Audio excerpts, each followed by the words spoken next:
and welcome back to Maker's Bar. I'm your host today, Troy Goldenberg. At Maker's Bar, trying to create 1 million leaders. I'm here today with one of them, Jason Robertson. He is founder of Freedom from the Press. Very excited to be able to know his story better.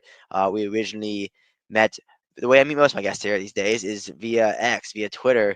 I was really excited to learn more about his perspective and his story. Jason, thanks for coming on.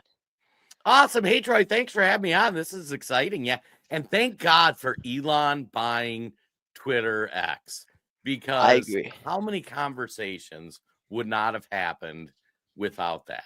It's a good point. Yeah, no, it's a good point. I'm really happy that one happened. Um, and you and I actually disagree on a lot, so I'm very excited to talk to you because I feel like the last few guests I've had, we've agreed on most things, but I like talking to good people that disagree with me.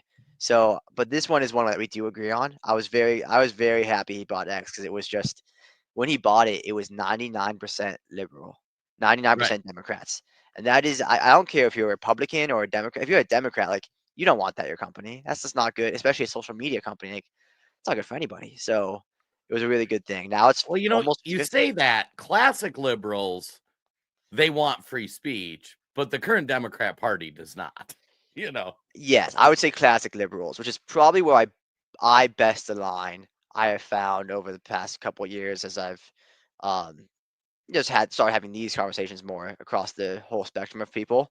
That's probably where I best align. But yeah, as a classic liberal, that's what you want. Like you want the freedom of ideas. You want people like you and myself to be able to speak. And I've also come across people like there's a lot of Palestinians, like or just Israelis that I hadn't known before, like, um, just like it was via X, and that wasn't going to be something that came across your timeline if back in the old Twitter days. It just wouldn't Right. have been. But we can get in all of that. We can get into the inauguration. We can get to everything. By the way, everyone's listening. The inauguration was today. So when this gets posted a few days from now, um, we're recording on Monday. But I'm happy to get into all that. But before we do that, I want to hear about you. I want to hear about your story. So where does your story begin? You can start that from childhood, from school, wherever you want to start it. Yeah, I'll just, kind of start from the beginning and Yeah. say I have been fortunate enough to live the American dream. I grew up poor white trash in southern Minnesota, in a mobile home park with a dad who was a Vietnam vet and a mom, and worked on farms as a kid. And like I'm like I identify with JD Vance, who grew up very poor, Yeah. a lot of friends, family, relatives that went through a lot of personal struggles, drugs, alcohol, all that kind of stuff. And honestly, I wasn't very politically active. I mean, my family were very conservative, but I grew up in the Bush era Republican Party, and we hated the Republicans. They were warmongers, they were very corrupt. They were owned by big corporations and military industrial complex, all that stuff. So I found myself in a weird spot politically because I kind of aligned with the conservative values, but the Republican Party didn't really fit my niche. I mean, the first presidential election I was able to vote in, I voted for Ross Perot because I just thought we needed a regular citizen to come in and try to help transform government because it was turning into something that really didn't benefit the American people. And then I entered the retail world, started out as a part-time cashier on my 16th birthday at Sears Roebuck and Company. And after 20 some years, I actually retired as a regional director in charge of 250 stores across 3 or 4 states. Wow. So yeah, I was in my early 40s. I mean, I was fortunate enough to live the American dream, bought some property after the market crash in '08. And my wife in my early 40s said, you know what? You need to find something. Like we're set pretty good. The kids are good. We got schools paid for, houses paid for. Like we just need to find something you like to do. So I took a little time off and ended up working for a digital marketing company, a conservative digital marketing company around 2017, 2018. And that was kind of right after Trump came out. And I really identify with Trump from the start. I'm like, he was a classic Democrat, which, tended to fit my values. I tend to be a little more open-minded about some things. Like I think there needs to be a social safety net without it being communism, which conservatives sometimes are kind of uptight about that. really resonated with Donald Trump, worked for a digital marketing company, and it was just a fun job. I started out just doing some administrative stuff and some operation stuff. And after a few years, I became chief operating officer and one of the owners of the company. And we did 16 million in e-com sales. We ran a bunch of websites, and Wow. yeah, life was pretty awesome, and it was good. And then our CEO was retiring, and this was right kind of during after COVID. And Mhm. I had another one of those seminal moments where, we were working remote. We were doing up most of our stuff on the computers, other than our warehouse where we ship stuff out of. And I remember I watched the Trump drink bleach hoax press conference. And I watched that one live. And my wife came home from work. She worked in it for a doctor's office. And she came home, and I'm like, honey, you're not gonna believe, like, they got all this cool stuff they're testing. They're testing, I UV light. They're testing different cleaners and how that can do it. And Trump like had this message of hope about all these different things we can do to combat COVID. And she's like, oh, that's great. And then we got dinner ready, and we sat on the couch, and we turned on the news, and everything was Donald Trump told people to inject and drink bleach. And I'm like, you got to be kidding me. So I go back and rewatch a press conference, and I'm like, he never said drink bleach or inject bleach. He was talking about using UV light in the body to kill COVID or whatnot. And I'm like, that's my purpose. The media is the enemy of the people. They lie, they distort. And I had already felt that because you had the Fine People hoax, which is the tentpole hoax of all the media hoaxes, where Donald Trump said, there's very fine people on both sides. The second sentence was not the white supremacists. Everyone cut that off. And all the mainstream media just ran that narrative nonstop. So people thought Trump was a racist and Trump supporters were racist. So when our CEO retired, we were working with some smaller content creators that were making very educational content, that's more difficult to monetize. And the guys I was working with, I said, hey, would it be okay if instead of being an owner of the company, I just become a customer? And because I want to do this thing where we're going to start a number of different properties where, we'll kind of target different audiences. And my ownership guys, they were fantastic. Jack, Clayton, Matt, Krista, Colin, like they're awesome.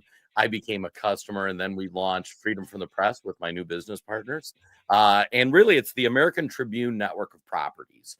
So to go a bad version of Roman history, there was a time in Rome where all your aristocrats or your ruling class was completely screwing over the plebs, which were your people that served in the military, your workers.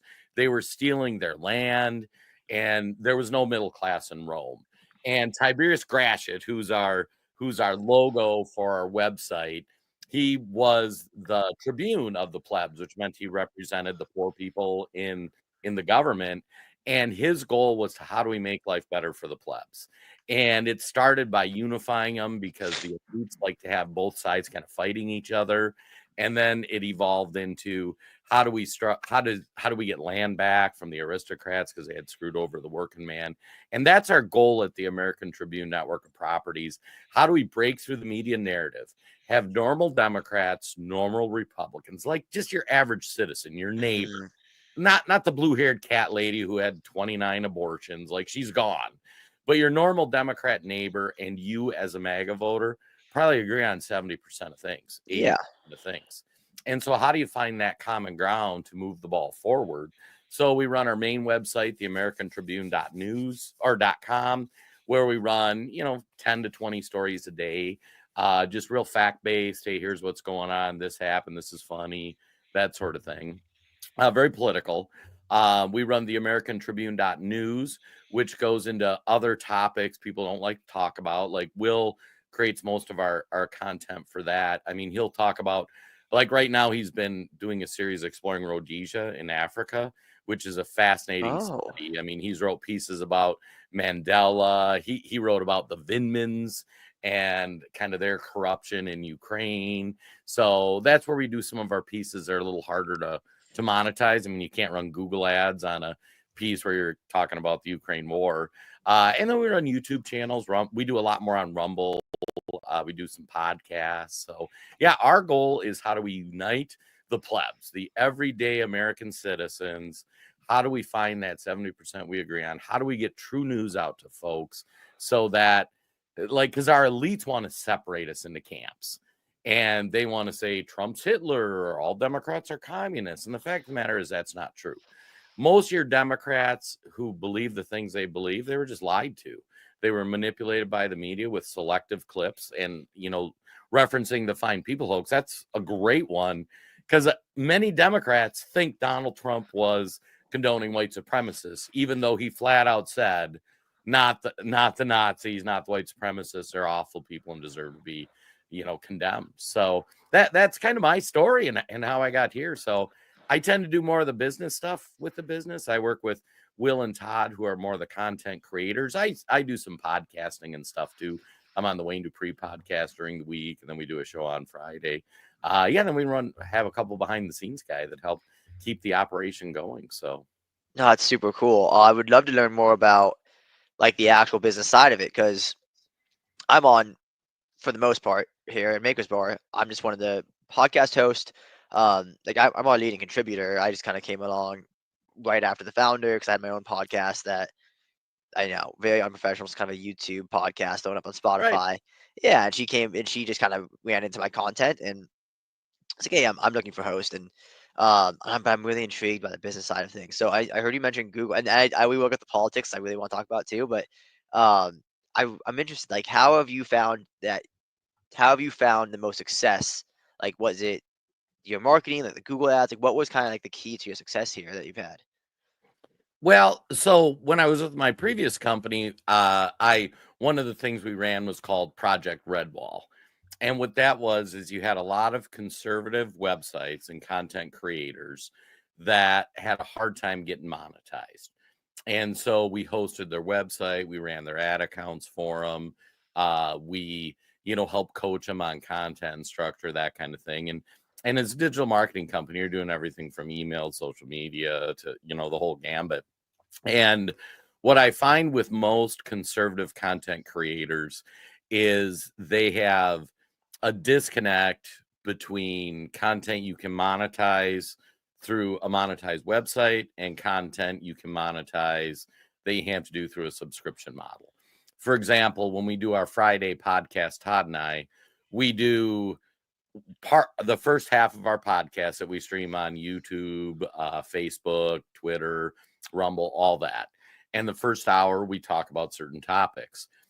We have the Rumble only part and the X only part at the back half of the podcast. So when there's something that we want to talk about that we know advertisers like YouTube will just give us a strike or they won't monetize, that content. We say, hey, thanks for watching us. Go over to our Rumble channel. We shut down those feeds. Then we just continue streaming on Rumble. Same's true on websites. So on our main website, we're actually NewsGuard certified, which is really hard for a conservative website to be. We keep it very fact-based. We don't go into a lot of the more sensational reporting. There's topics that you just can't talk about. I mean, if you want to write an article about the Ukraine war or the war in Israel, you just can't put it on a monetized website. Like Google's going to give you a strike. You're not going to make any money. So that's why you have a second domain where you can put some of that content and understand it's just going to have different monetization. So, so like Will and Todd, when I work with them, they both ran their own websites. And we're like, well, hey, how about we work together? And, we create different types of content and it gives us more bandwidth. Because if you're a single person shop, like there's a ton of stuff to do from making content to getting videos to making memes to whatever else you're going to do. So, yeah, when we banded together with the group, it was our goal, and we're actually onboarding another partner who has his own podcast, kind of probably similar story to you, young guy who does his own podcast, does okay, gets pretty good views on it, but he has no idea how to monetize. So we're bringing him in and we're like, okay, we're going to teach you how to write content on a site that you can monetize, what things you can talk about. We'll have the secondary properties for the other stuff. And he actually writes we have a website called the Christian Tribune, which we aim to, like, I think God is part of what's going to save the world, is getting positive messages out, exposing church corruption, all that stuff. So like he's writing on the Christian Tribune for us, and we're teaching him how to make content for that while he still does his own podcasting and stuff where he might address more controversial topics, which, like you and I think when we go back and forth, online, it's usually about some war in Ukraine or Israel or Yeah. whatnot. We just have different views on it. But like I say, if you're a content creator out there, you just have to be sensitive. Like, there are certain things you can't put on a website. So you have a second website that you can say whatever you want, but just understand you're not going to make as much money on that unless you get subscribers and people paying to hear what you have to say about it. Yeah, no, that's very interesting. I didn't even know that if you were like writing or talking about the wars overseas, for example, that's something that's gonna affect the monetization. Um, I had no idea. Yeah, you'll find every platform's weird. Like Facebook is one of the bigger platforms, kind of like Twitter, and you can monetize on Twitter with your content based on your reach and your engagements and all Yeah. that stuff. Facebook, there's just certain topics you can't say on Facebook. Like if you said there's only two genders a month ago, not only would you get suppressed, you get a community strike, and you might even get your page unpublished. So, in which case, if you have a big social media following on there, congratulations, that social media is gone. And I love to tell the story when we talk about censorship. So censorship, everything you heard about these social media platforms is 100% true. Like, it is just as bad as they said. So one of the business pages we run on Facebook is called President Trump is My Wingman, meaning it's just a Trump fan page. We post Trump articles on there, Trump memes, different things. Last Thanksgiving, so like 14, 15 months ago, it was unpublished, and it didn't get republished until after the election. So they Oh, completely wow. shut down, and it was a 1,000,000+ follower page. So he had a 1,000,000 follower page. We didn't have a single community strike. We didn't, and we're super careful about what we post on there. Like, we get spicy on Twitter, but not on Facebook. And like, no person at technical support could help us. They're like, nope, that your page got suspended. I can't really help you with that. And at first they tried saying it was like impersonation, and it's like, well, it's labeled a fan page, and we clearly say President Trump is our wingman, meaning like a friend of ours, just like Jesus is my wingman pages or whatnot. And yeah, so Facebook like nuked the page. Luckily, they gave it back after the election, so maybe Mark Zuckerberg's transformation is real.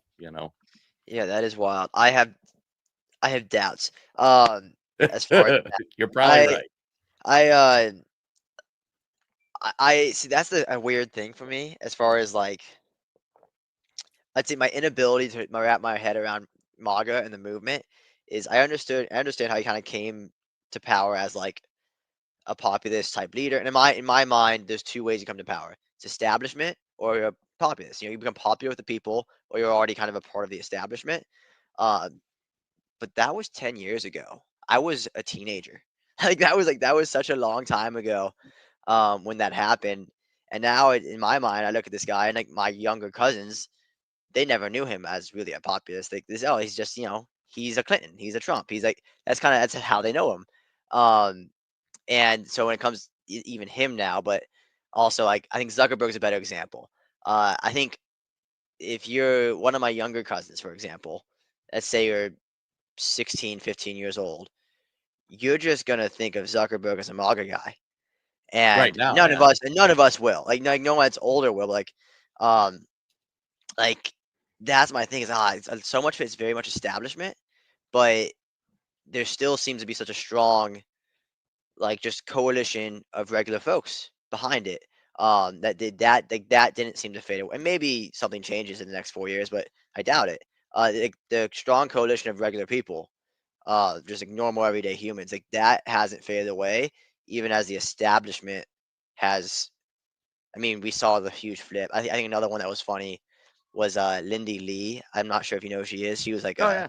yeah. So she was at I think she was in Pennsylvania for, like at a Kamala party, and now she's gone full Then she's MAGA. still on It's like, oh MAGA. yeah, the Democrats lost their minds. It's like you can flip from one part to the other, but you can't do it that quick. Like it's so obvious, and like to me, I mean, Zuckerberg's not that obvious because I think he actually sounds genuine when he appears on podcasts and things like that. But I don't know. I'm just not sold. Is on all that.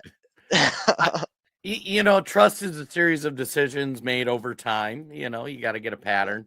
And as somebody who Facebook's one of the biggest social media platforms out there, if you're going to do digital yeah. marketing, Facebook's part of your portfolio.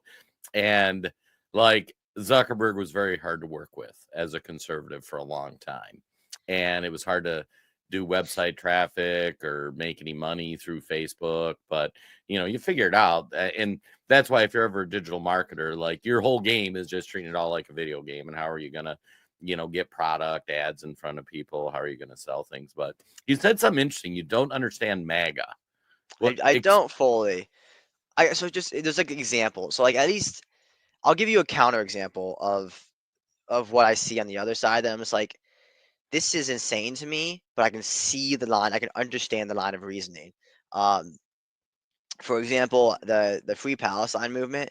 Um, I think I mean this is like my as far as like when I got political in life and really started thinking about things like questioning. So it was Israel Palestine. yeah. Um, and like so my background, just so you know me a bit, I'm from a small town in Kansas. Um, pretty well-to-do family though, and like three older brothers. Nice life, and I was the only like Jewish guy. We were the only Jewish family in the whole town. Not a lot of minorities in the town. Um, I'm I'm a bit darker. I mean, I think depending on who you ask, You look I yeah, depending on who you ask and depending on the lighting, like people might think right. I'm Yeah. white or not. I'm just kind of like right in that, and ethnically ambiguous type of zone. And so just like that really shaped how I saw myself in the world. And like my nickname was Jew growing up. And I loved it. It wasn't like something I took offensively. Like I was proud to be different. I liked it. Like, but it was like it was kind of shaped my worldview. I didn't know any other Jews, and I didn't really have any of like this education, of like, here's what Israel is. Here's what I just had family in Israel, and I just, all I thought when I was a kid was like, yeah, that's where we come from, right? And like, yeah, it's like I'm American, but all Americans came from somewhere. Like that's where I came, and Right. so then I started learning my history and all these things, and I just really dove into it, and I was like, and I really dove into the Palestine side too. And I want to talk to people on all sides, and I was like, it was my political awakening. Saying all that, I think there's a huge difference between people that care about Palestinians and people that care about the Palestine movement. Because the Free Palestine movement, um, I mean, we see what they are on campuses, we see what they are in the cities. I live in Chicago right now, and you know, I'd be walk by those protests, and it's like all Zionists are genociders and all this stuff, and it's like anyone that believes in Israel, Israel should exist, is a horrible person, all these things. Um, and it's insane to me, but I can see the logical steps they get to. They hear a narrative, and they don't. It's, oh, white people oppress dark people in this country, and they think Israelis are white, even though most aren't. But even if that was the case, it's just not what's happening there. They take turns, kind of.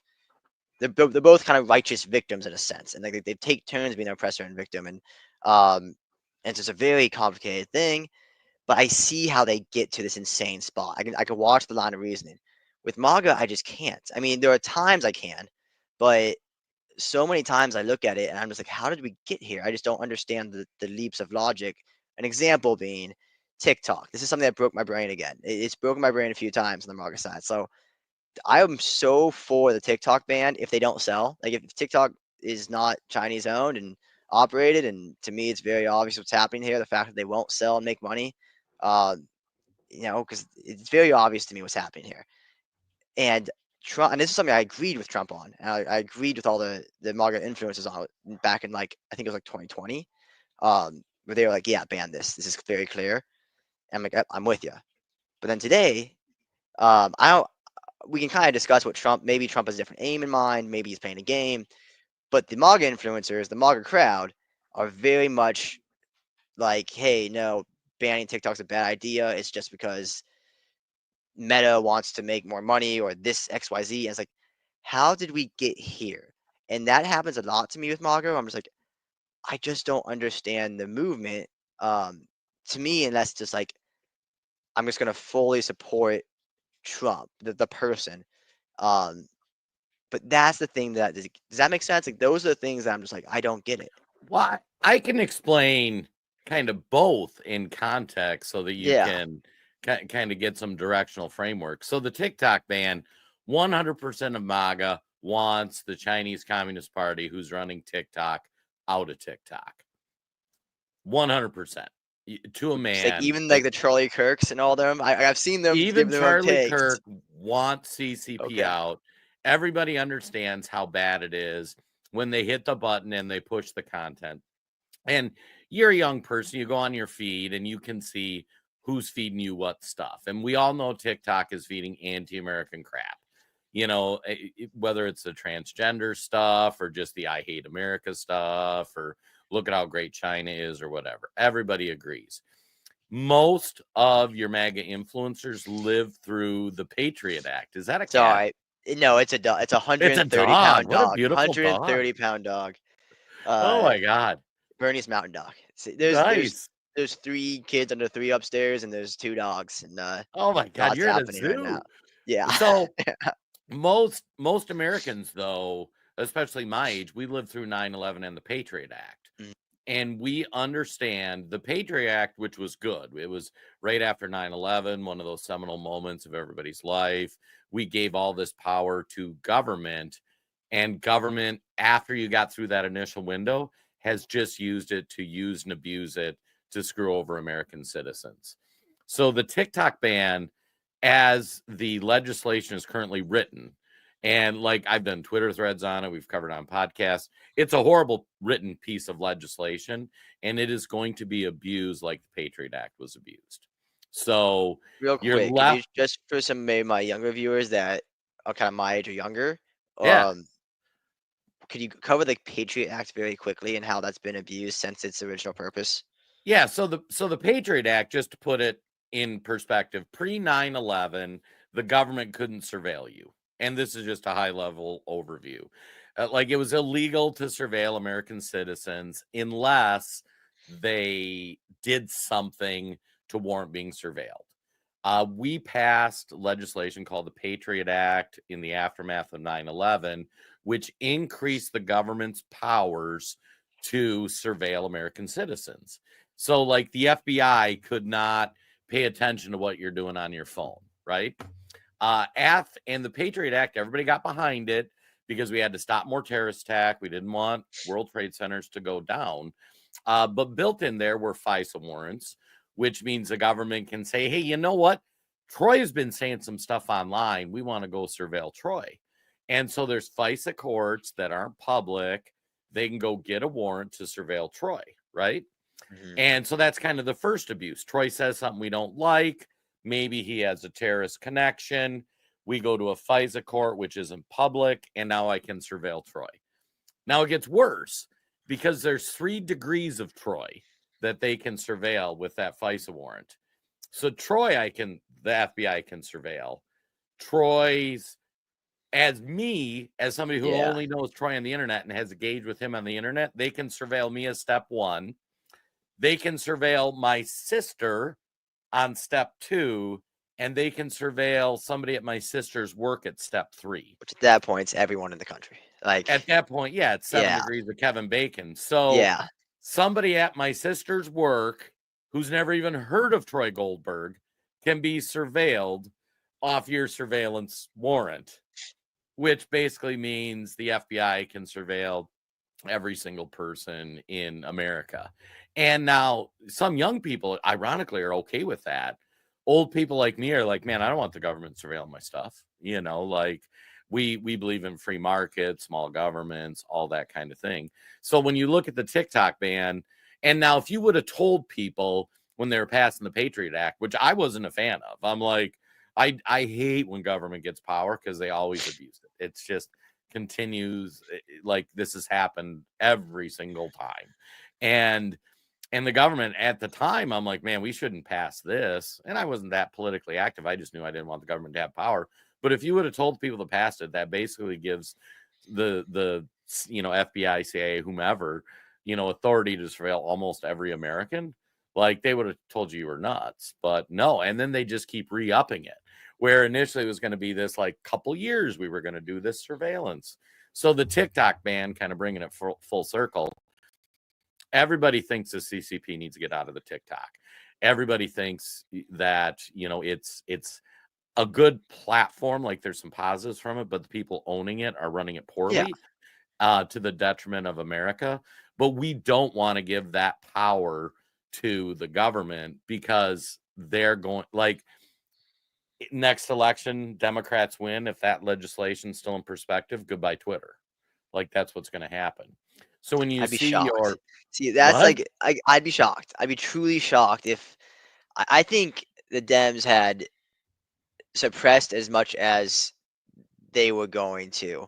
I think that first Trump run, it was because like outside of let me this is gonna be a bit of a part. I think that first Trump run in 2015, I'm like 18 years old or so, and um, not super politically involved. I'm kind of learning about Israel this time. Like I'm kind of waking up. It's like, oh, what's happening Right. here? I know there's a bigger world out there. So I naturally, and almost everyone I know is naturally just like, this is hilarious. Like, there's no way this guy's actually president, and like we're kind of most of us are, like falling for these hoax. Um, and we're shocked, and it's just kind of like this big political awakening. A lot of us are pissed off.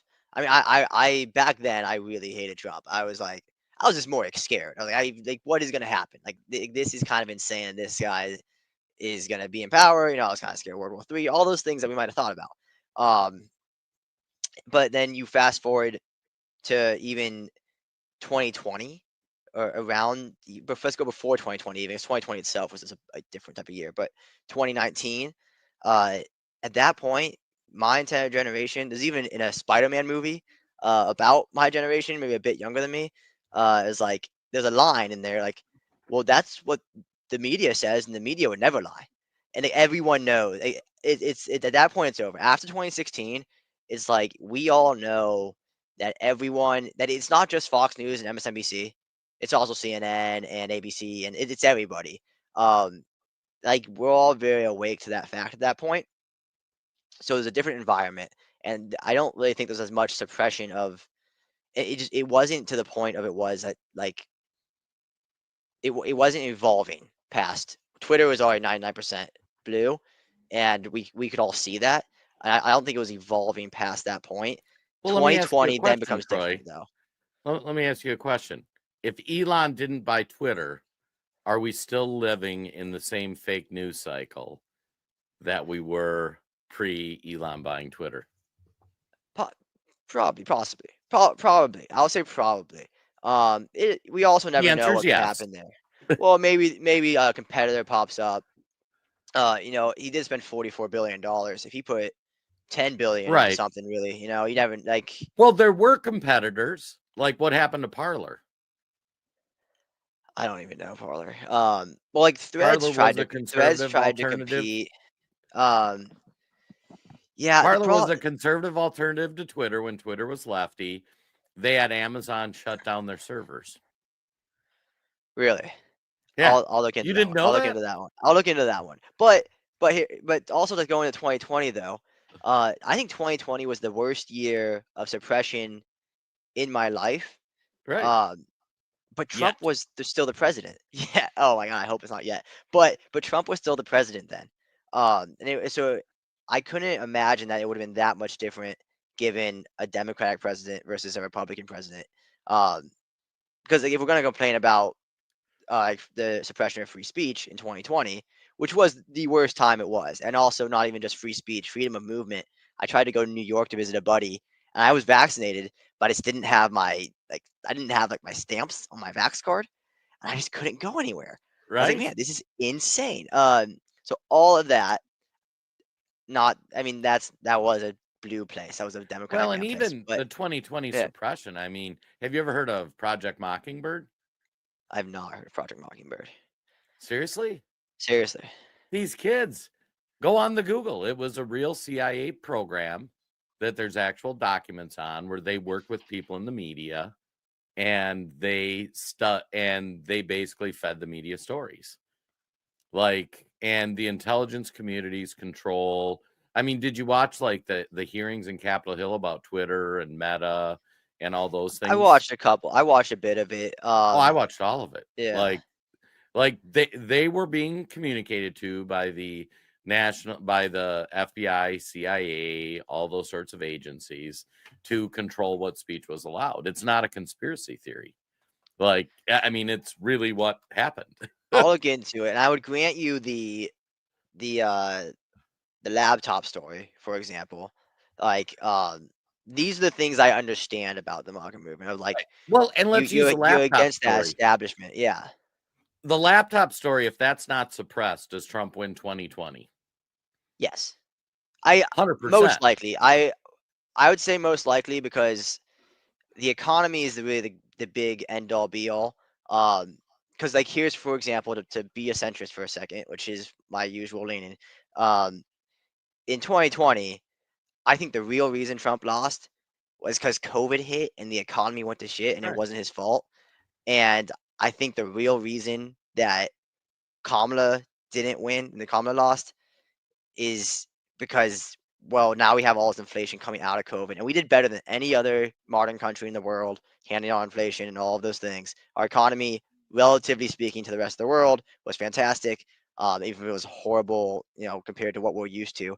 Um, but and almost every single government It's the across the world economy. lost. Like James Yeah, so like Carville, the Democrat, he always says that it's the yeah, economy stupid. so I would say th- if there was one thing outside of the economy that could have moved voters, it would have been something like the FBI laptop story. Like, So you know, the laptop story, I mean, let's just take this in full context if you zoom out. President Trump lost the 2020 election by 66,000 votes over 3 states. If mm, 66,000 votes swing in 3 states, he's president. I mean, those are just the numbers. Go mhm. back, break down the Electoral College. The Hunter Biden, now what's come out is that Hunter Biden's laptop was in the possession of the intelligence community. It started with the IRS, went through the FBI. It dated back, I think they first got possession in like 2018, 2019. And if you watch the IRS whistleblower hearings, they actually were researching the Hunter Biden laptop, the money from Burisma, Ukraine, all that money. They knew that when they impeached Trump for saying we need to investigate Burisma. You remember that first impeachment? Yes, yes, I do. The intelligence community and the IRS both had Hunter's laptop, knew there were all these shady transactions during the impeachment. How much of a different world would it be if the intelligence community comes out and says, hey, you know what? There is some truth to this. We probably need to investigate what happened in Ukraine because there's some shady stuff going on. And now if you go back and look at the dates that people have testified under oath to, they had that. So the entire first impeachment, our intelligence community didn't stop and they actually covered up what they knew. And then they covered it up a second time right before the election that probably determined the outcome of the election. So to think the intelligence community isn't overreaching is a pretty naive worldview. Like they're picking winners and losers. Yeah, I would say that they have their hand on the scale. I mean, and they have a large, strong hand. I'm not trying to say they don't have a large, strong hand, but Elon Musk also picked a winner and loser. Oh, That doesn't, and 100%. like stuff like I think it's more of a Ouija board type deal of everyone wants to push this a certain way. And yeah, like I would agree they have their hand. I think this is where you get most people like myself is like absolutely the CIA, the establishment, so to speak, the FBI. Um, Although the establishment can be broken down into just smaller parts, but I'll say like the CIA and the FBI, they have people they like that could be on both sides, but today it's more so generally the left, just in today's world, and I mean actually right now, very much in today's world, but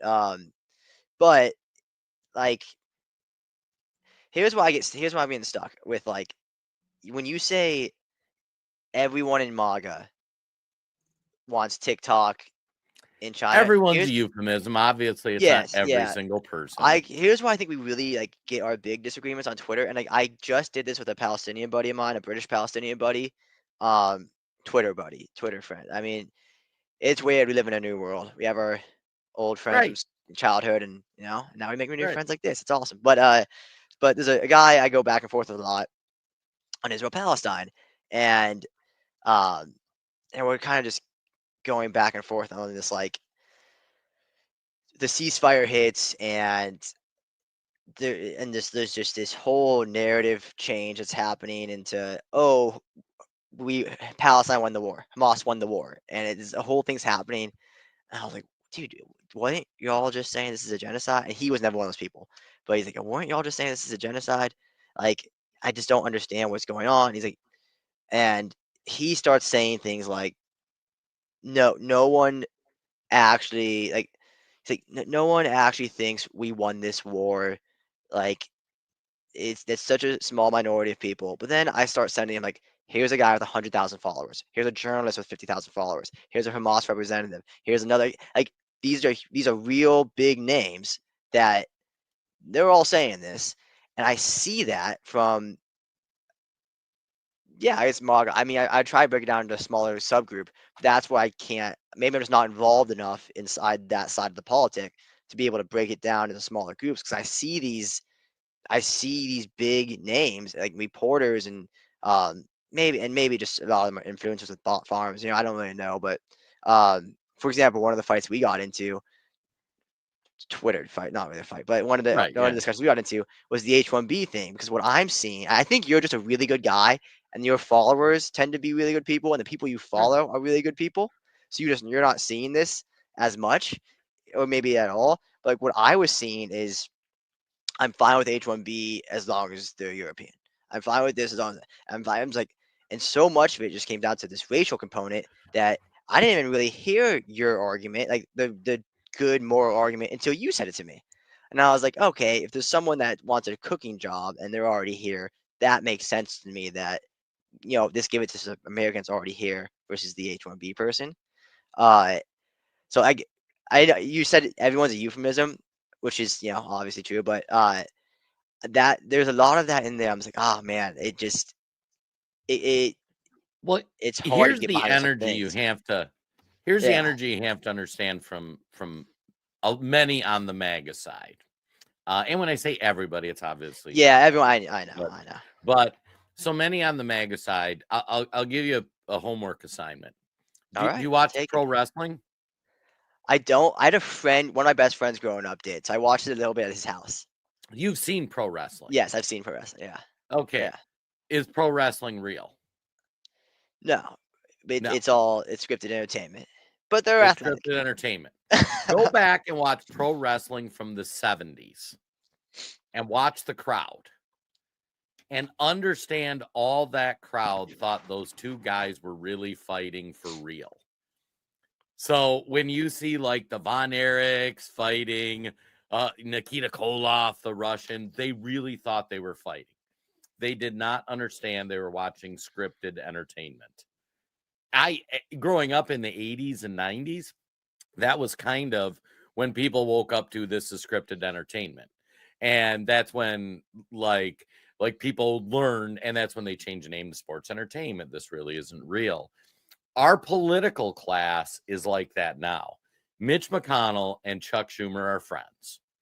They work together on stuff, they trade off power, and they only screw over the average citizens. Mitch McConnell, I hate. He is a big owner in a Chinese shipping company. His wife was a Chinese citizen. He is corrupt as all get out. He should not be serving in the Senate at 155 years old. Like, he's awful.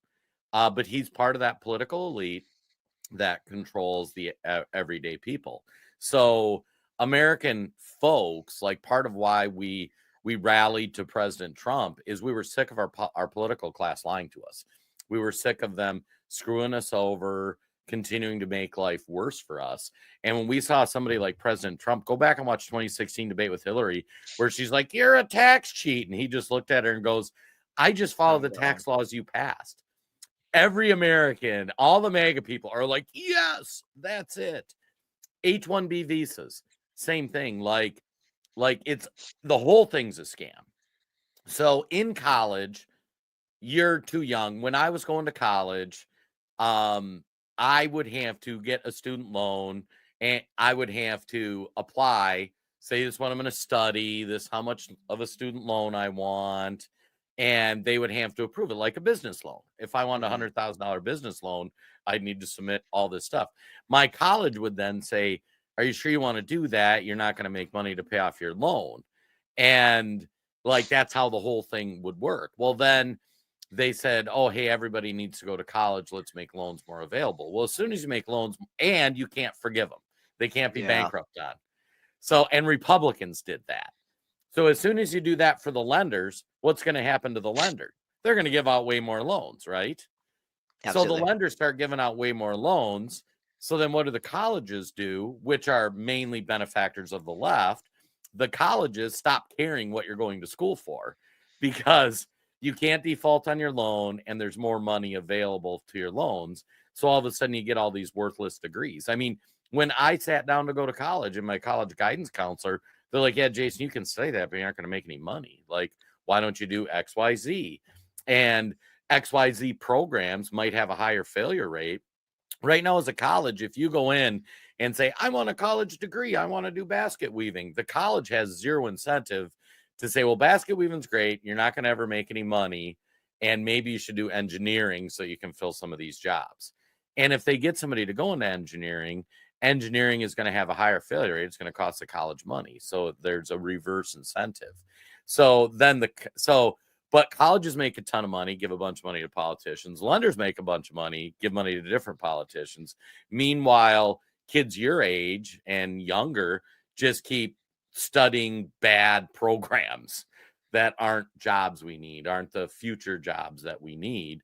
Well, then your companies are like, well, hey, we need more workers. So they come up with the H-1B program and they sell it as, oh, this will be great. We'll get the next Elon Musk. I mean, he wasn't around at the time. But instead, all they're doing is bringing in people at entry level jobs. I mean, like entry level accountant, there's like 5,000 jobs in the H-1B database for that. And you're telling me we can't get enough kids in college to study accounting? Well, no, Actually, they don't I because actually I they're studied accounting. I got my master's in CPA in accounting. You can't get enough kids to study accounting. and if you think if you're interviewing as an American, you're going to talk about what's my vacation package, what's my work-life balance. You know, you're going to get 100,000 a year or whatever, let's say. Would you hire Troy, who's going to actually demand work quality of life for 100 grand, or some dude from another country, India, you know, wherever they can be European, I don't really care, for 80 grand, and that guy can't complain and he can't quit because if he quits, he For goes home. sure. Yeah, I know that makes sense to me. I would say the accounting analogy, just so you know, the accounting analogy is not a good one because they hire you. If you're the best and brightest, you go to the big four and you work 80 hours a week for basically 35 hours worth of pay every week, and they grind you to the bone. Like that is a brutal profession, just so you know. It But is, yeah. One of oh our man, partners did accounting before he but came to work for us on the Tribune. Yeah. oh my gosh, yeah, no, I'm But never I'm going saying back. that's why they're getting people I from get I get what you're other saying, countries. and I would agree with that. I would say the program's being scammed, but the thing is, we do get the next Elon Musk out of this. So Nvidia, so Nvidia, for example, his parents, the CEO and founder there, his parents came over on H-1Bs of an engineer, and I think his mom became a teacher. Yeah, Um, and like that was so like in my mind, the program itself, it can be gamed, and I would agree with you that it's not a good thing to game it, but the program itself, in my mind, is like, hey, if it will go game it out, I won the lottery being born in America. And I was born to a good parents and right. loving brothers and all these things. Like, absolutely won the lottery. And what I do with it now is up to me. But in my mind, if we're doing 50,000, 80,000, there's a number that we could all negotiate there. But if we're doing around 50,000 H-1B lottery tickets, just hey, you can might win the lottery. You have to pass this background check, and let's make sure that you can do something. Not even like the 1%, but just you can do something. to help the country, I'm okay with that. Like I think that's a good thing that we can allow just people to win the lottery in that sense. And it's gonna be gamed. That's the thing with like every system. Like you and I both agree. I think most modern people I talk to actually agree that like there should be some sort of social safety net, as you mentioned before. Not communism, um, not a socialist based economy, but some sort of safety net. Um, the thing is with the safety net, it's going to be very, very difficult to create one that doesn't get gamed. Um, I was a big fan of UBI, and just so you know, I can admit when I'm wrong, change my mind. I I haven't given up yet, but every UBI study I've seen has not been good for my argument. It's just been like, oh man, this doesn't really work, huh? And every single one, I was very excited about them 4 years ago, and as they keep coming out, it's like, yeah, this didn't work at all. Um, so like, this Turns is going to be out hard to create a system. turns out the human condition is by nature we're lazy and we're Yeah. full of the seven sins. And if people don't have to work, it turns out they don't. I know, but that's what was wild to me is like I feel like if you're only getting a grand a month or 2 grand a month, whatever, you're gonna have to work still. But people were less happy. Some of them made less money. It was like, oh my, it's just nothing about it worked, and I was like, I was shocked. I'm See, still that's the reason fully giving up on them. capitalism works is Yeah, because capitalism encourages guys like you or me, go-getters who like if they dropped you on the survivor island, you would be the guy who like, let's build a shelter, let's get some yeah, firewood. You know what I mean? love that show. I used to watch it all the Yeah. time. Yeah, but if you took 10 random Americans, you would have a number of Americans that at minimum would need to be told what to do. And they wouldn't know how to function. And actually our society has created that. I mean, if you get into the like here's a fun fact. We're so corporately owned and the system is so designed to make you like to take away your free will. If you go back to the 50s, guess what percentage of Americans were self-employed? Oh, that's such a good question. I'm gonna go 20%, Over 60. 60%. And Wow. if you look at today, how many Americans are self-employed? I was gonna guess like five. I have no idea now. Yeah, less than 10. Okay. So your great grandparents, on average, had the expectation that I'm gonna go out in the world. And if you're self-employed, you have to produce, right? You understand that concept. You're not working for the man, but we have become so much the other way that our education system is just a pipeline to how to get people going to work soulless corporate jobs like your accounting job where they Yeah. grind you down. Yeah, So no, it's absolutely. it's a system breakdown and it creates an underclass of worker. And I mean, if you look historically, I mean, whatever form of governments a, a country has, there is a relationship between those in power and the worker bees, right? Like in Rome, between the Yeah, elites and the absolutely. plebs. And when that relationship is out of balance, that's when you have social upheaval. That's when you have changes in governments, forms of governments. That's kind of the foundation of MAGA. MAGA is the French Revolution before the French Revolution, where they see the elites, the corporations continue to get better.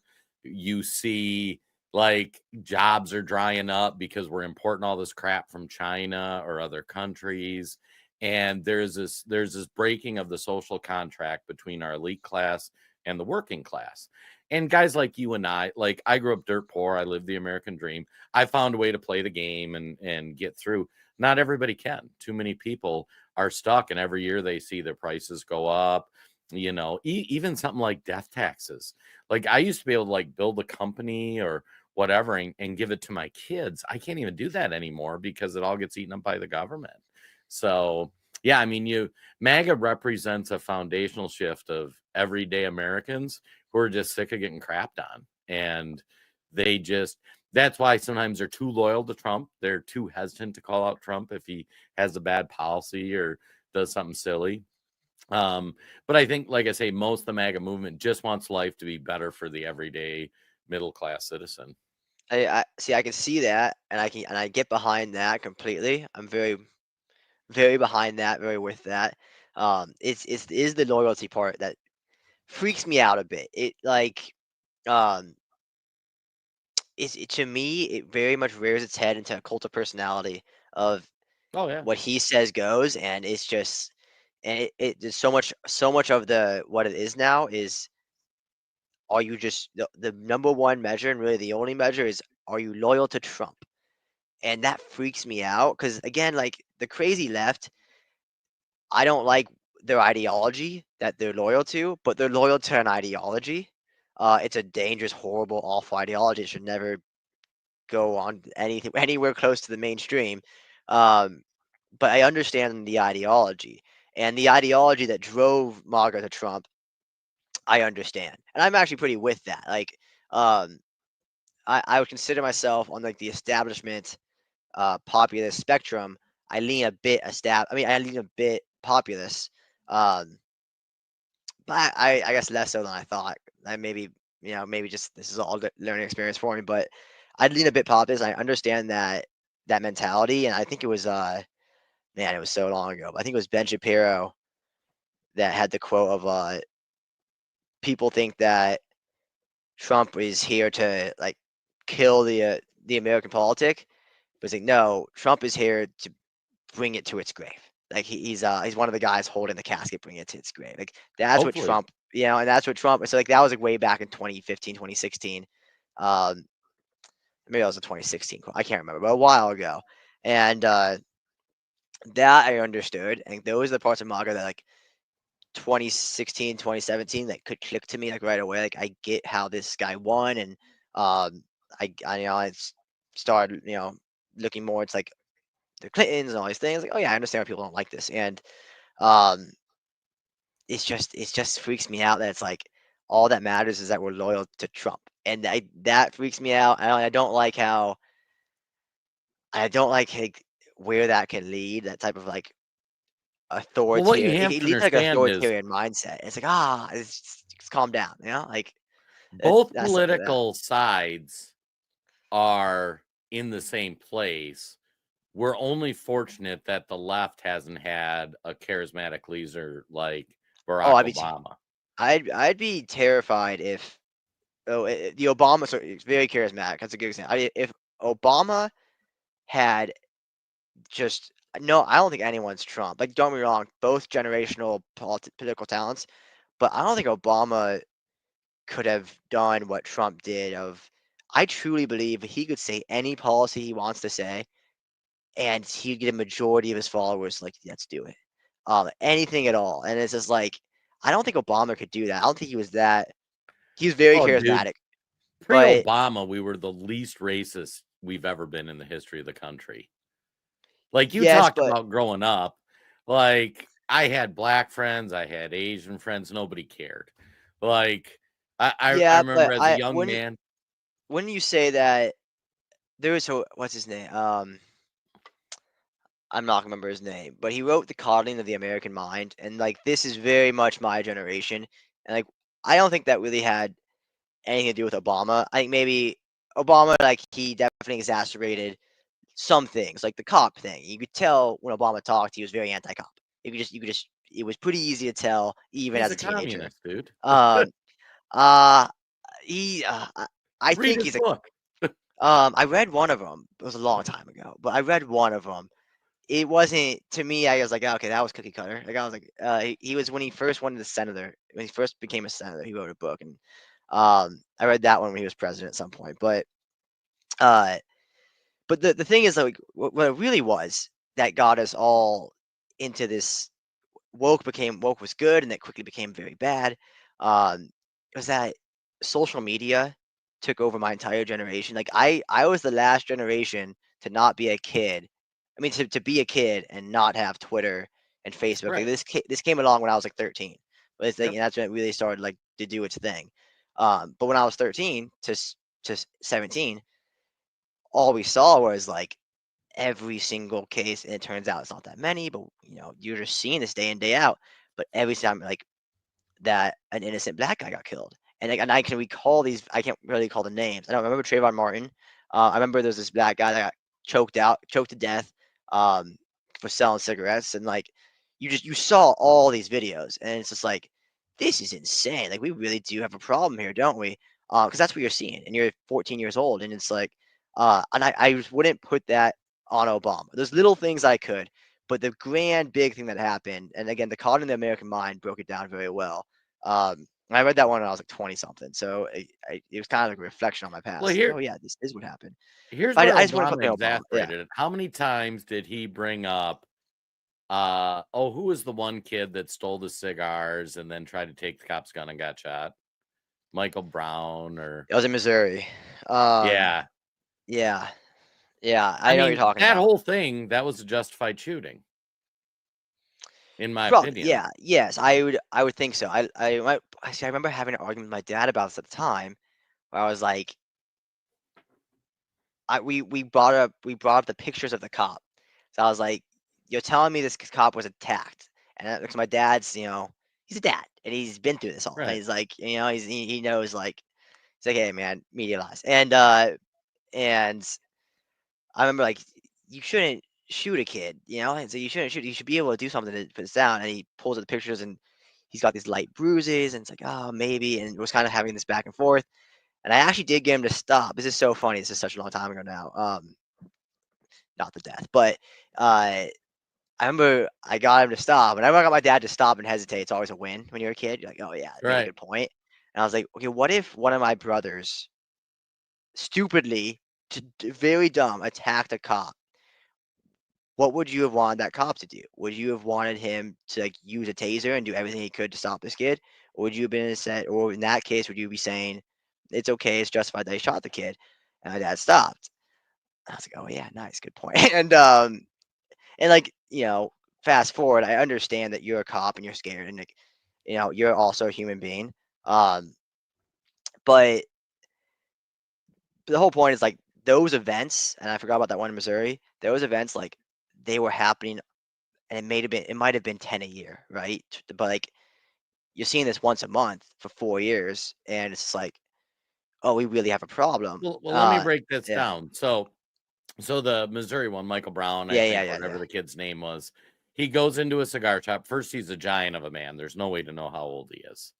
yeah. Like, do you Very know true. how big Yeah, he is? yeah. He was a big guy. I remember learning that in my argument with my dad. He He was a was big huge. guy. Yeah, He goes and he roughs up a shopkeeper, steals some cigars. He goes up to the police officer. He reaches in the car and tries to grab the cop's gun. If you're a yeah. cop and somebody tries to grab your gun, 100% justifiable. You're gonna shoot the kid, You're gonna the shoot. guy, the You're gonna man. shoot anybody who's grabbing your Yeah, gun, right? yeah, And like, this is a social contract we have with police officers. 100% of police officers, if they go to grab your gun, they get a hole in them. And I mean, that's tragic. And it's funny, when I grew up, we were afraid of cops. I remember I got arrested for underage drinking as a kid, and the cop beat the living shit out of me.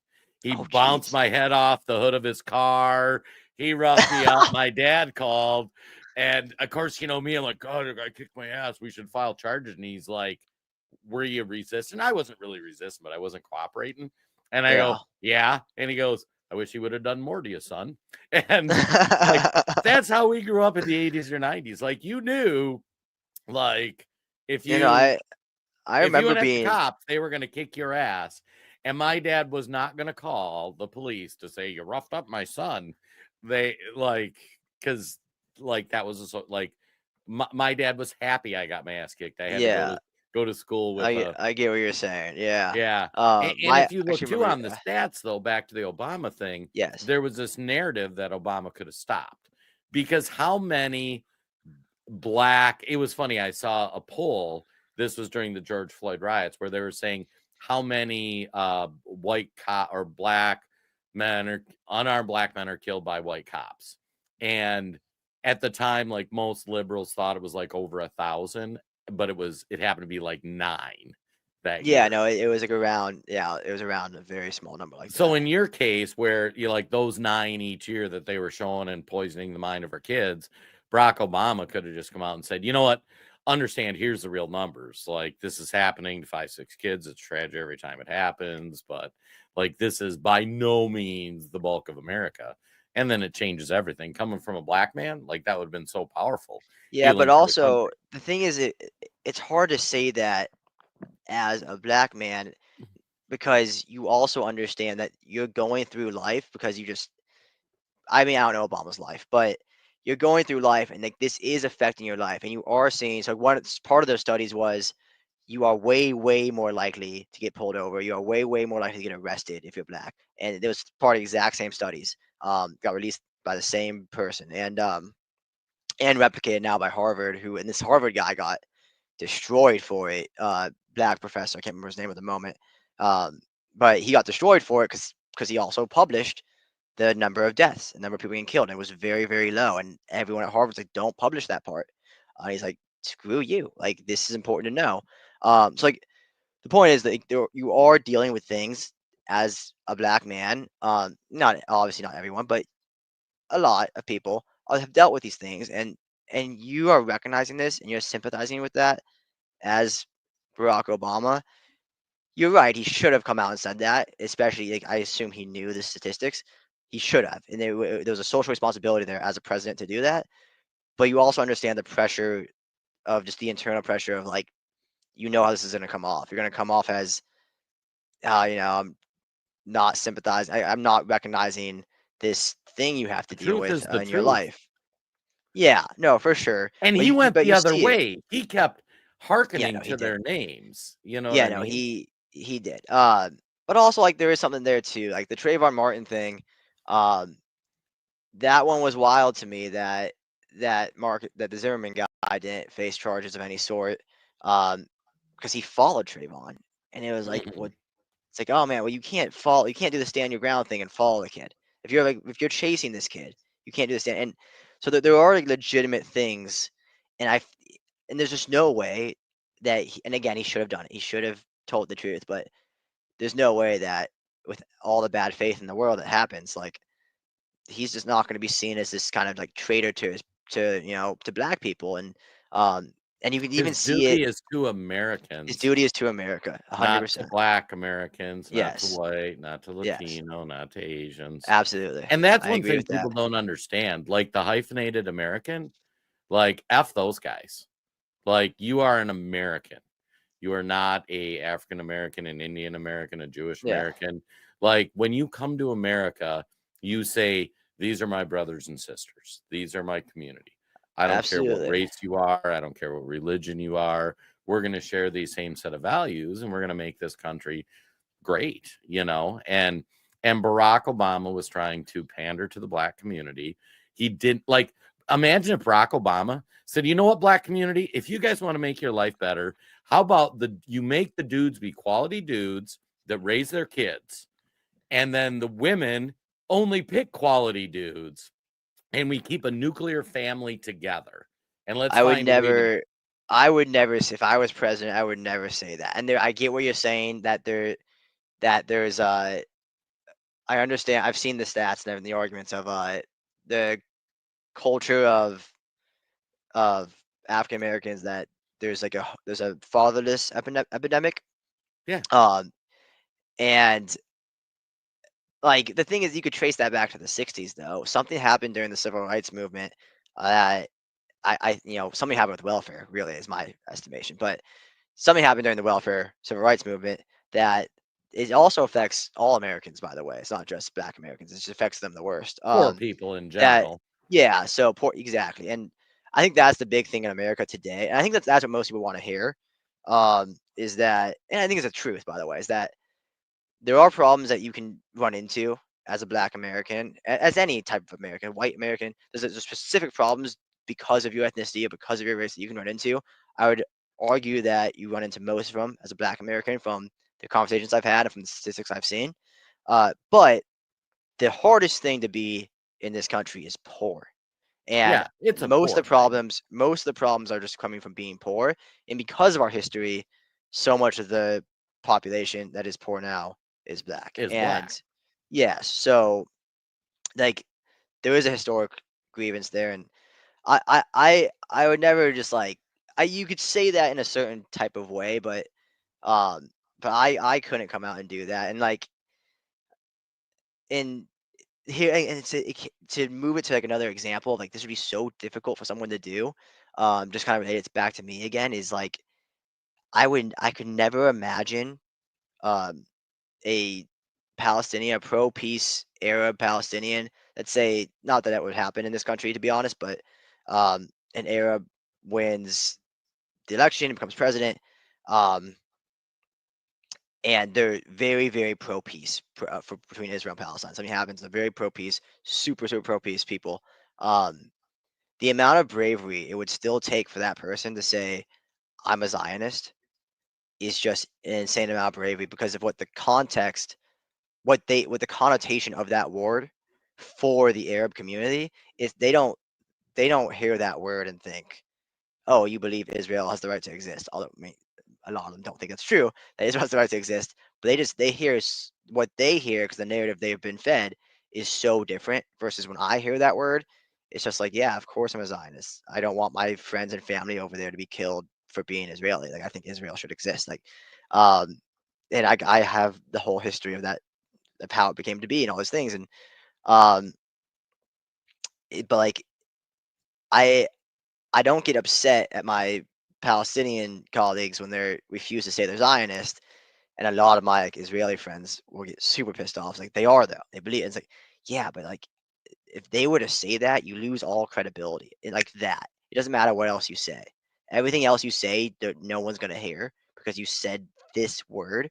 And that's actually why I try and avoid, like something I've grown. I'm getting better at. So I try and avoid words like this person just hates Jews. Hate. Like I try and avoid. Sometimes you can't avoid it, but I try and avoid anti-Semitic. I try and avoid racist, and I try and avoid these things because so many of us hear the word racist, and we're just like, depending on the topic at least, and I was like, no, I'm not. I can't take you seriously anymore. Um, so there's just certain things that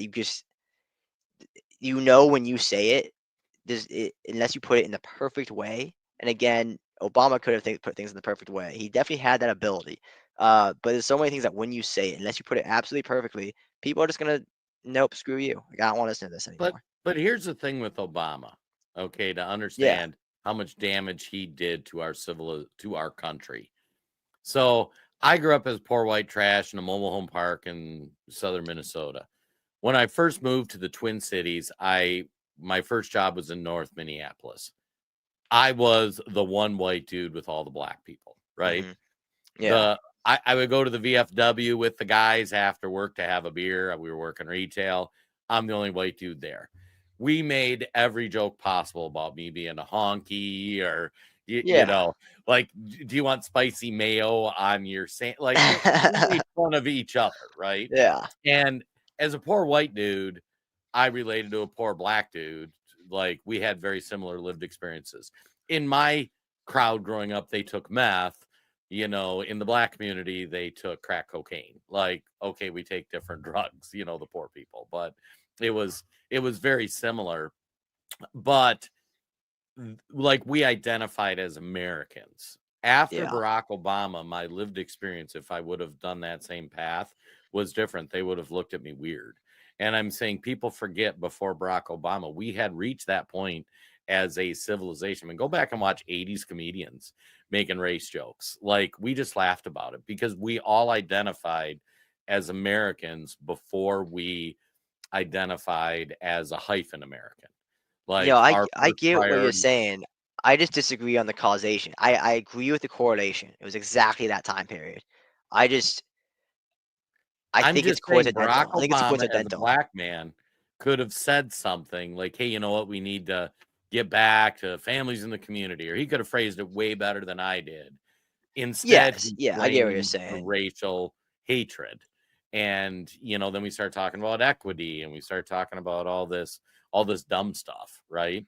That Um, really doesn't make life better for Americans. Like a poor black guy and a poor white guy have way more in common oh, than absolutely. being poor than any other Yeah, no, characteristic. absolutely, without a doubt, absolutely. And but again, yeah, we're gonna move on just because I could Yeah. spend another 2 hours here, All right. and because I would go into the whole, I think it's the Ivy Leagues more. So anyway, which I really do think, It's rich but versus poor. I yeah, mean, and but I think it was the, I'm gonna pull back in. I think it was the socialist movement of the rich people of the Ivy Leagues and everything. And I don't think it was color based. I mean, they happen to be mostly like white liberals up in the Northeast, but They Um, use color to divide poor people yeah, because if poor white people are fighting with poor black people, they don't realize that it's these corporations, it's the ruling class. I mean, back to when I talked about Tiberius Gratiot, like the plebs at some point came to understand that the enemy was the rich and powerful. They had broken their social contract with the plebs, you know.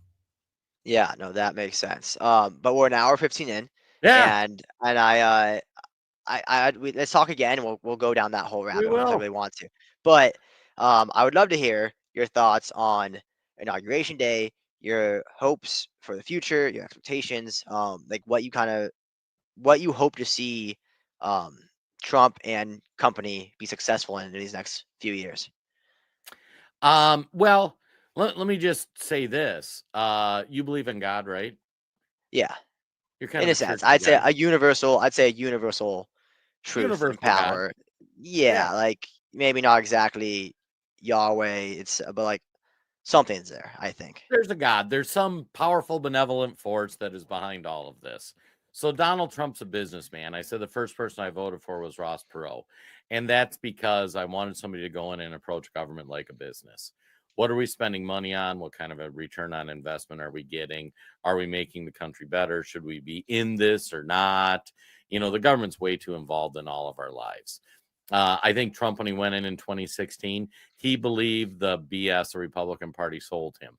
And the Republican Party hadn't represented its constituents for decades, since Reagan probably. They would go out, they'd campaign on this stuff, and they'd never do it. They were owned by big oil and all the bad things that you heard. And Trump came in and he went to disrupt that, and he expected Republicans to support him. They didn't. And then in 2020, the election happened. We could go into that. Many statistical anomalies make me believe the election there were shenanigans, you know, and the fact that none of the cases got heard. So as we get to 2024, Donald Trump in the 4 years he's been out of office has been targeted by numerous lawsuits. He's been a couple assassination attempts. I mean, they've gone after his lawyers to disbar them. So we've had 4 years of kind of a purification test where if you really believe you want to shrink government, make America great, you know, have America first policies, like you've run the crucible. And that's why his team is such a mishmash of people.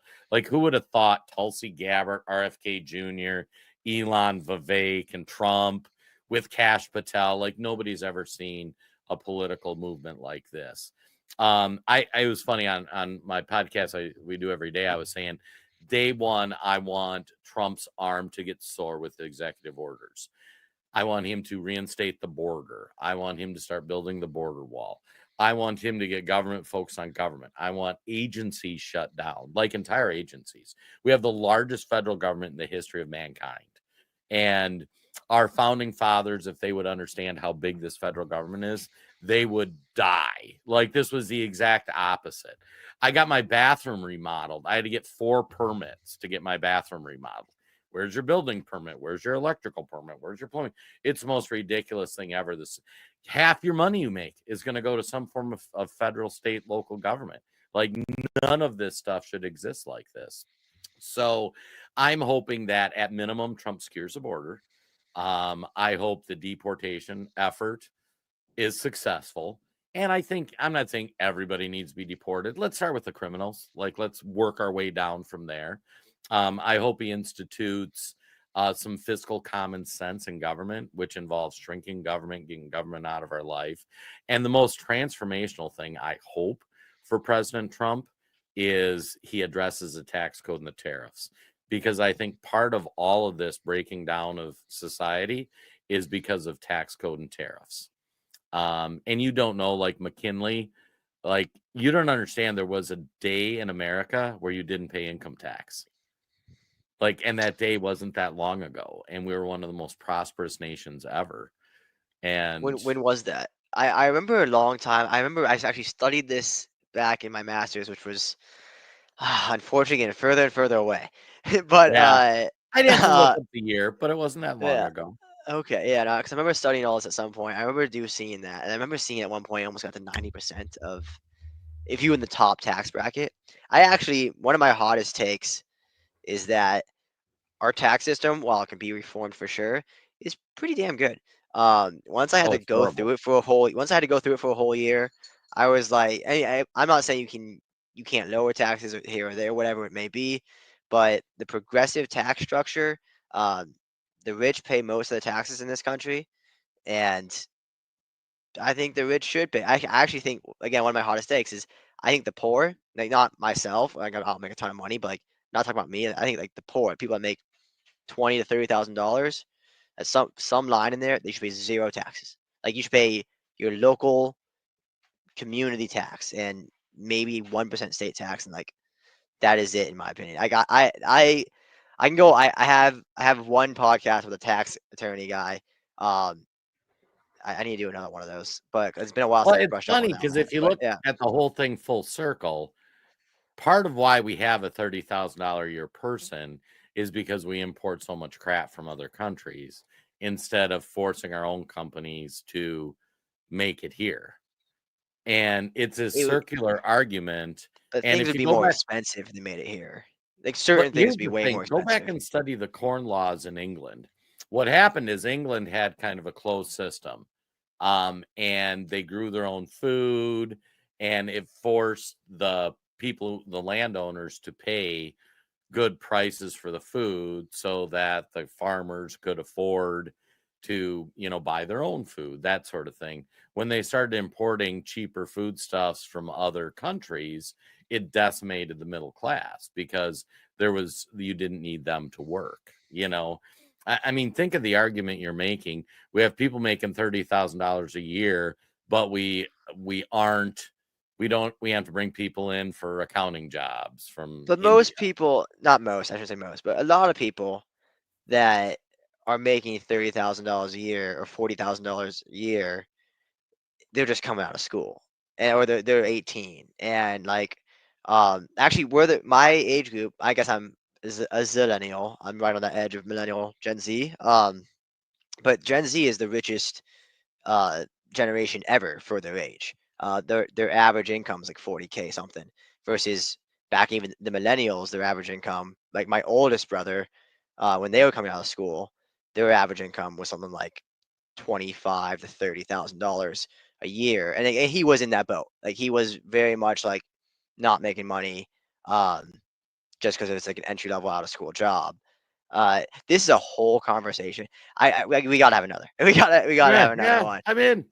And Yeah, see, it's yeah. kind of fun because I like talking to young people. My business partners, like Will, just graduated law school, so he has a Oh, very completely cool. different worldview, life experience. I'm the old guy of the group, so it's You kind don't of fun seem because I can you don't give like, seem that old. I actually would have guessed like upper 40s until you said you retired in your upper 40s, or maybe you said mid 40s, no, no, no, I retired in my early 40s. I'm early 50 years 40s. old, so Okay, yeah. I And was for gonna say you seem like Mindbender, you're 45 or so. Like, thanks. And for Mindbender, I'm actually a Native American. oh really? Do you what tribe? The Ojibwe. Oh, where are they from? Where like what state would it be called today? Like region? It's kind of in like Missouri, Wisconsin, or Okay, Missouri, that area. That's okay, my largest racial demographic. I'm a mutt, but I yeah, yeah. don't. And so when I talk about some of the racial stuff, it's funny. Like I'll get in arguments with people online about like, give us our stolen land back, and it's like, well, it Like wasn't it's stolen; it was my stolen conquered. land. Right? Yeah, it wasn't stolen land; it was Yeah, it was conquered. Yeah, it was conquered. It was Right. conquered. Yeah. It's like Israel. Israel will exist as long as Yeah, Israel's strong enough to hold Israel. yeah. When Israel they're exists. not, Israel's Yeah, gone. yeah. Just like No, Palestine 100%. is Yeah. exists as long as Palestine's strong enough Well, to hold. if we go down that whole rabbit hole, Right. Palestine's Yeah. never That'll actually be been a a whole country, separate. but yeah, that's a whole other thing. But no, I'm very excited to be able to talk to you again, and hey, congratulations. I know you got one. I'm someone that once the Did election's you over, vote for I'm Team Kamala? Were you America. a Kamala guy? No, I actually just didn't vote this time because I couldn't decide, because I couldn't vote for Kamala, but I couldn't vote for Trump. Um, but saying that now, I hope Trump does a good job. I hope Doge is awesome and cuts down everything. I hope everyone he puts in does a great job, and I hope that I can look back at these 4 years and say it's the best president ever. It was the same thing I said for Biden. Was like, like I voted third party then. That's my thing. I gotta get a spine at some point when it comes to voting. 'Cause I have the spine when it comes to my stances, but I voted third party last time. Because I just couldn't get myself around the MAGA movement. But you know what? I really do hope, like the same thing I said about Biden. Why I don't hope you at like the end the of this, MAGA movement? Like, what scares you about that? um, a lot of it is there's an authoritarian nature to it. There really is, and and now it's kind of I don't think it's gonna go this route, but now it's kind of like poking its head out to like, do we want to be imperialistic again? Like the Gulf of America thing is just like I don't really care what you call it, but if you're gonna start calling it that, you're inflaming tensions, and it's like this is just a tension thing. As it could lead to some violence. I don't think we're gonna take over militarily Greenland. I actually don't think that one makes sense. I think we have the perfect situation with Greenland. We operate, we do whatever we want, we don't pay for it. This is great. Like just keep make Denmark pay for it. It's fine with me. Well, But Greenland we just want because of the rare earth minerals and Yeah, the and shipping I would lanes. have to talk to someone that works in that, that has made a living in that industry, like a mining industry, and like, hey, would this financially make sense? When would the income actually like come back? Because obviously it'd be a long time, it'd be a Between the handful of shipping years. lanes and the minerals, it's worth it. Yeah, And it's just because China took over the rare earth minerals in Africa. yeah, but anyway, and like we're self-sustaining now too, which is a really really cool thing. Like we are an exporter. I saw a stat the other day. It was like we export more refined oil than any country in history, except for like four countries, have exported crude oil, unrefined. It's like, oh my god, like what an incredible country. We're just the most awesome country. Like everything we do is just we seem to just keep coming out on top. And no matter who you are, no matter what you think, like you think we've had the worst president ever. Whether you think it's Obama or Biden or Trump or Bush or whoever, everyone has like, hey, we've had the worst president ever. And guess what? We're still just the best country ever. So it's like we can withstand that, no matter who you think the worst one is. And I just love this country. It's so blessed to be here, and it's awesome. You said And it yeah, earlier, you won the lottery by being born in America. And all absolutely. these people that hate America or think it's terrible or whatnot, like you have no idea how lucky you were to be born in America. Oh my gosh, no, it's the luckiest thing. Truly, like the fact that I have loving, awesome parents and brothers, and I was born in America. Like those two things, like it's just absolutely like I can't imagine winning two bigger lotteries. Absolutely incredible. I would love to dive into this more with you and just Yeah, you bet. anything you want to dive into more. I really like talking to someone like yourself where there's like the age difference, and also I just like talking to older people because they're always just more wise. Even if I disagree with their viewpoints, um, there's usually better reasoning and a better lived experience to why they've gotten to the point they're at, versus if I talk to some people my age, um, it's it's just hard at times. Not everyone, Well, but here's it's the hard at times. difficulty that you have, and that's why we call our company Freedom from the Press. If you think so, like let's go back to Trump first term, right? If you believed he was a Russian agent and you believed he was a racist and you believed all this stuff, you were brainwashed. None of that was true. And that impacted your feeling about President Trump. And some of that stuff still carries over to this day, whether you know it or not, Yeah, but because also, yes, I agree with that for sure. There's a subconscious feeling there, but there's also like one of the big things for me is uh is the handling of January 6th. And the more I looked, and I started on the point of I remember the day that it happened. I remember January 6th. The day that happened, I was in Boulder, Colorado. I was living in Denver at the time. And I was hanging out with a conservative friend of mine, but he was in law school in Boulder, Colorado. I don't know if you know much about Boulder, Colorado. It is as blue as it gets. right. In law school in Boulder, He cannot Colorado. publicly identify Yeah, no, as he got into arguments with his friends, and I got into. I'm not even a Republican, obviously. I didn't vote for Trump or right. anything. And I got into arguments with his friends a lot. I was like, God, these people, man, really got on my nerves. But everyone other than us two were like, "This is a coup. Um, they're trying to destroy everything. And, they want all these things." And I started on the point of this is a protest that turned into a riot that is clearly out of hand. And I wish Trump would like just say something already because this is before he said anything. And I was like, but no, this isn't. This is just like It's not an insurrection. yeah, it's not insurrection. And I started there. Um, and I would say that day, as far as the day of January 6th, I haven't really moved much the more I've learned. Um, that like it was just a protest that turned into a riot, and there was some bad people that did break the first people in there did break in. Um, they with a riot shield and all that stuff. Like all of that is true, um, but when I look at everything that led up to that, um, and just like it did freak me. It did feel like he tried to steal an election. And I know that the feel on the MAGA side is that the election was stolen from him.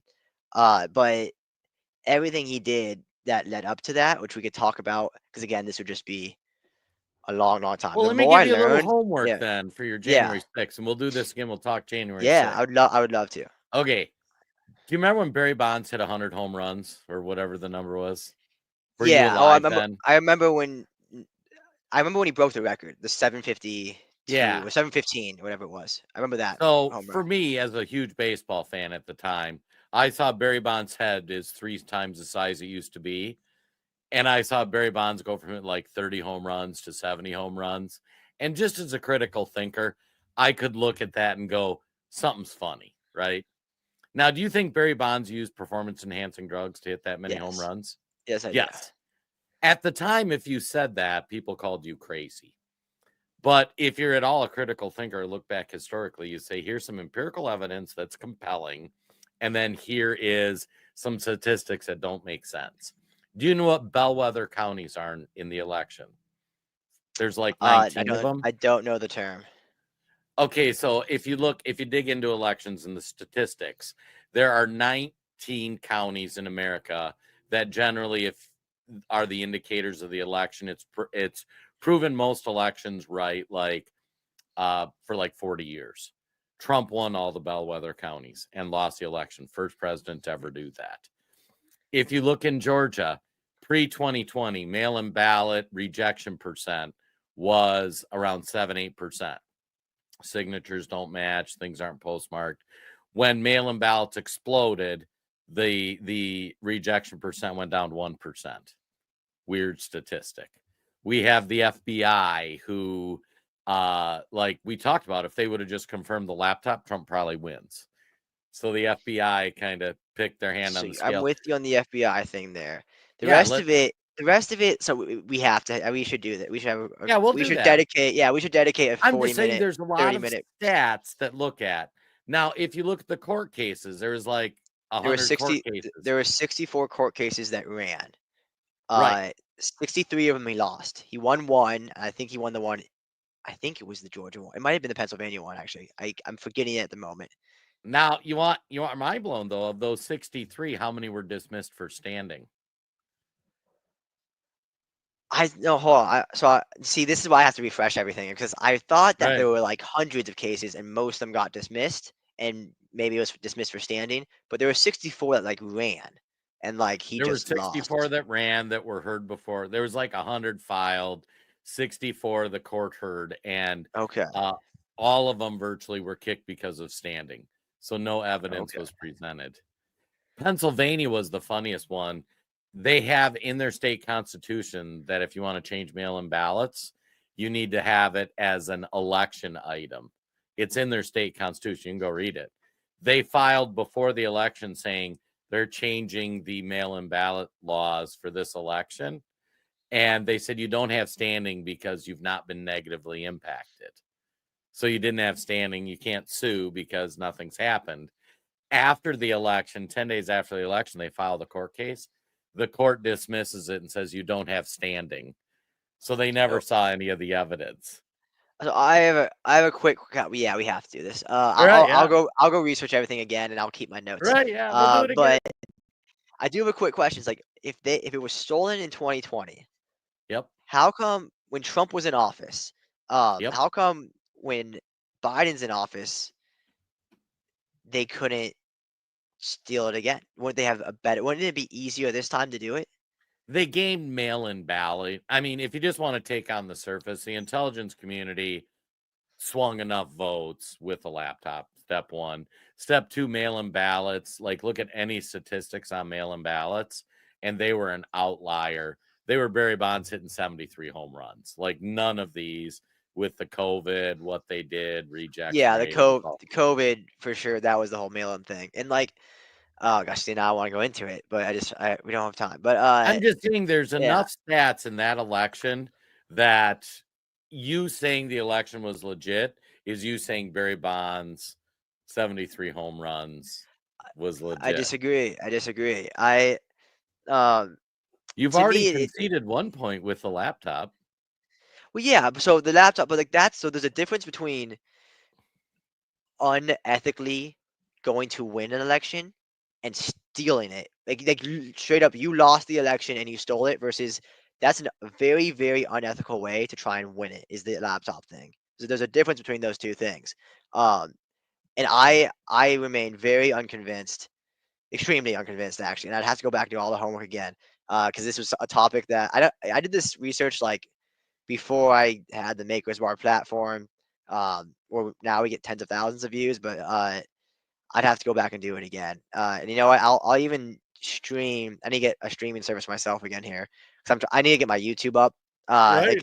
Like my own YouTube, I just ignored because I've been doing this, and I enjoy the conversations, and I'm doing what I want to do. I'm just But saying I but don't know what happened in the 2020 election. I know there's yeah, enough statistical anomalies that if they wanted us to believe the election, they would have actually like done some research and dug into it. And I think it's going to happen in 10, 15, 20 years, however many years that they go back and say, yeah, it looks like it was funny business. Just my opinion. yeah, no, I would love to have the whole conversation, Right. the whole friendly debate there.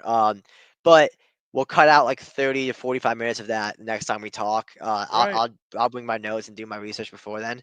I didn't really expect to end up on the topic, but I'm just saying yeah, yeah, if you look at January 6th, look at it from the feeling of Americans, where Trump was the first person who fought for them, and then the shenanigans happened in the election. And you're right, it was just a riot that got out of hand. I mean, I've been at rock concerts that were more violent than January 6th, you know. yeah. It's just very scary. I still think it was a very bad day for America because it wasn't the capital.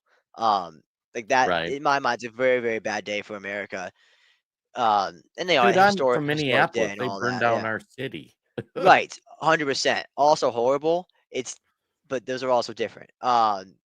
It's a different type of thing Yeah, January than 6th was much more legitimate. yeah, but it was an attack on the Capitol. Yeah, like, you know what I'm saying? Like, it was an attack on the legitimacy of the American system, which I understand that from a MAGA perspective, you just attacked the legitimacy of the American system. Uh, but yeah, no, like in my mind, like that's probably the worst day in America since 9/11. And 9/11 is way, way worse, not even close. But it's like in my mind that there's the fact that that happened. And again, I never once thought it was like a coup or anything like that. But I Do you still thought it remember was the like this bad day. Bunker Boy Antifa riots? No, and I understand riots like they cause more damage. Um, I'm what's a good analogy here? I'll have to bring a good analogy for next time. It's like in my mind, it's like okay, a riot is like you just what's worse? Like you got your fingers cut off, or you lost your left hand, which is a horrible day, like a horrible thing to happen, or you just versus like I'd go fingers actually, but either way, you got your fingers cut off, you lost fingers versus you just found out your wife is cheating on you, and it just rocks your whole world of like your legitimate what you thought was like a legitimate contract and legitimate like just relationship and there was just a riot versus the riots like burning down cities like the BLM riots were freaking horrible like those versus the attack on the Capitol they're two different kinds of events um again, God, I really do want to I'm talk about just this whole saying you thing. And don't even even remember. You've been manipulated so much by your media and the January 6th narrative. You don't even remember. I think it was March of 2020 when they burned down the church across the street from the White House, and the riots got so violent they had to put Trump in in the White House bunker because they were worried about people breaching the Capitol. Just what's this search called Bunker again? Boy. Huh? Bunker Boy. Bunker Boy? Yeah, just search Bunker Boy. All the media outlets were mocking President Trump for having to be relocated to the bunker. That's how serious those riots were. And then remember the next day he went out and they were giving him grief about clearing out the rioters and holding the Bible. You've been brainwashed on January 6th. Go We'll back and see. watch the videos We'll that see. day. We'll have to have We'll the continue it next conversation. time. Yeah, no, I really want to. I really enjoyed the Yeah, it's fun. conversation. It's good talking to you, Um, Troy. yeah, it's great talking to you. I thank you for staying for so long. I didn't No expect to have worries, you for man. a full hour 40. All right. So, all Well, just right, send me a note. We'll do it again sometime. sounds good. Until next time, sir. I'm really excited to see everything that you're up to in the meantime. And again, congrats on your guy winning. And again, at the end of the day, I'm American. I hope he does the best job ever. I hope I look back in 4 years and say that was the best 4 years of America ever. Because I hope we're someday all on you the same team. realize the Make America Great movement will outlive Trump and you should be a part of it. Maybe we'll see. We'll see. There you go. All Have a right. good one. Have a good man. Oh, whoa, where's my oh, it was gonna be a funny ending.